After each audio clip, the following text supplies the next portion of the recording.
প্রিয় ভাইরা, 1979 সালের 19 আগস্ট শহীদ রাষ্ট্রপতি জিয়াউর রহমান বাংলাদেশ জাতীয়তাবাদী স্বেচ্ছাসেবক দল গঠন করেছিল।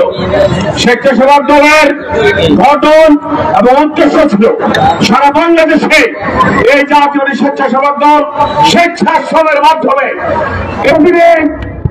জাতীয়তাবাদী ছাত্র দলের এক ঝাঁক নেতা এই স্বেচ্ছাসেবক দলের নেতৃত্বে এসেছে।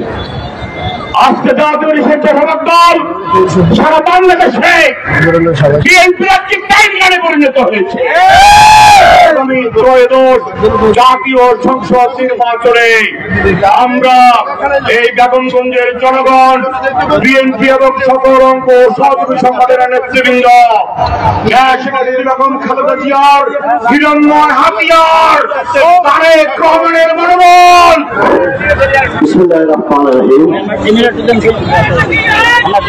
বাংলাদেশ জাতীয়তাবাদী স্বেচ্ছাসেবক দলের ৪৫তম প্রতিষ্ঠা বার্ষিকী নোয়াখালী জেলার অন্তর্গত বেগমগঞ্জ উপজেলার স্বেচ্ছাসেবক দল আয়োজিত আজকের এই র্যালি, বৃক্ষরোপণ ও স্ব উপজেলায় হাসপাতাল পরিচ্ছন্ন অভিযানে সংগ্রামী সভাপতি নজরুল ইসলাম নজরুল, মঞ্চে উপবিষ্ট আছেন বাংলাদেশ জাতীয়তাবাদী দল নবঘোষিত বিএনপির সংগ্রামী সভাপতি আবু কামাখ্যা চন্দ্র দাস। মঞ্চে এই ছাড়া এই প্রত্যন্ত অঞ্চলে ১ নম্বর ইউনিয়ন থেকে ১৬ নম্বর ইউনিয়ন পর্যন্ত এবং পৌর স্বেচ্ছাসেবক দলের ১ নম্বর ওয়ার্ড থেকে ৯ নম্বর ওয়ার্ড পর্যন্ত আগত সকল নেতৃবৃন্দকে আমার ব্যক্তিগত শুভেচ্ছা। বাংলাদেশ জাতীয়তাবাদী স্বেচ্ছাসেবক দলের কেন্দ্রীয় সংসদের পক্ষ থেকে ব্যক্তিগত শুভেচ্ছা। এই ছাড়া আমাদের অহংকার রাজনৈতিক অভিভাবক জনাব তারেক রহমানের পক্ষ থেকে সংগ্রামী শুভেচ্ছা, অভিনন্দন ও সালাম। প্রিয় শ্রোতৃবৃন্দ, আপনারা এখানে এসেছেন এই উপজেলা। আজকে এই অনুষ্ঠানটি দেখে আমি অত্যন্ত গর্ববোধ করি। বিভিন্ন ওয়ার্ড থেকে, বিভিন্ন ইউনিয়ন থেকে আসা নেতা কর্মীদেরকে দেখে আমার জন্ম এখানে। আমি এই অনুষ্ঠানে এসে নিজেকে গর্ববোধ করতেছি এবং এত সুন্দর একটা অনুষ্ঠানের মাধ্যমে আজকের এই র্যালি সম্পন্ন হতে যাচ্ছে, যার উপর আস্থা রেখে, যার আদর্শের উপর এই দলটা আমরা করি, সেই শহীদ প্রেসিডেন্ট জিয়াউর রহমান মাত্র ৩.৫ বছর রাষ্ট্র ক্ষমতায় ছিলেন। অনেক স্বপ্ন ছিল, স্বপ্ন বাস্তবায়ন করতে পারেননি। একটি সোনার বাংলাদেশ মানুষকে, আমাদের এই বাংলাদেশটির মানুষদেরকে উপহার দেওয়ার জন্য ওনার একটা ইচ্ছা পোষণ করছিলেন।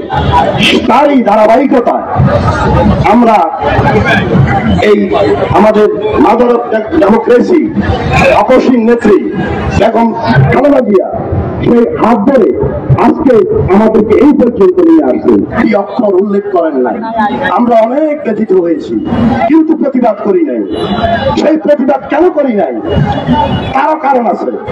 সেই কারণ আমাদের নেতা, আমাদের রাজনৈতিক অহংকার 18 কোটি মানুষের অন্তরের অন্তঃস্থল 17 বছর ধরে নির্বাসিত থেকে আমাদের ঐক্যবদ্ধ রেখে ভোটের অধিকার ফিরিয়ে দেওয়ার জন্য, মানুষের জানমালের নিরাপত্তার জন্য, এই দেশে একটি সুস্থ গণতন্ত্র ফিরিয়ে আনার জন্য কাজ করে যাচ্ছে। তারই কারণে আমরা একটি কথাও বলি নাই। এই দেশে সুষ্ঠু নির্বাচনের মাধ্যমে, একটি সুষ্ঠু নির্বাচন হলে মানুষের ভোটের অধিকার প্রতিষ্ঠা হবে। সেই ভোটের অধিকারের মাধ্যমে মানুষ ধানের শীষের প্রতীককে জয়যুক্ত করে রাষ্ট্র ক্ষমতায় জনাব তারেক রহমানকে অধিষ্ঠ করবে, এই আশায় আমরা ব্যক্ত করি। স্বেচ্ছাসেবক দলের প্রতিষ্ঠা বার্ষিকী উপলক্ষে আজকের আলোচনা সভা বেগমগঞ্জ উপজেলা বিএনপির পক্ষ থেকে আপনাদেরকে সালাম, শুভেচ্ছা, অভিনন্দন জানাচ্ছি। দীর্ঘ 17 বছর আমাদের বিএনপির অভিভাবক, বিএনপির ভারপ্রাপ্ত চেয়ারম্যান তারেক রহমানের নেতৃত্বে এবং বেগমগঞ্জে বিএনপির অভিভাবক বিএনপি কেন্দ্রীয় নির্বাহী কমিটির ভাইস চেয়ারম্যান জননন্দিত জননেতা বরকতুল্লাহ বুলুর নেতৃত্বে আপনাদেরকে নিয়ে আন্দোলন সংগ্রাম করেছি। প্রিয় ভাইরা, অনেক মামলা, অনেক হামলা, জেল, জুলুম, নির্যাতন এর ভিতর দিয়ে 17 বছর পার করেছি, পার করে বর্তমান পর্যন্ত এসেছি। আগামী নির্বাচন শেষ দিন পর্যন্ত 17 বছরের ন্যায় আমরা শেষ নির্বাচন শেষ হওয়া পর্যন্ত রাজপথ ছাড়বো না।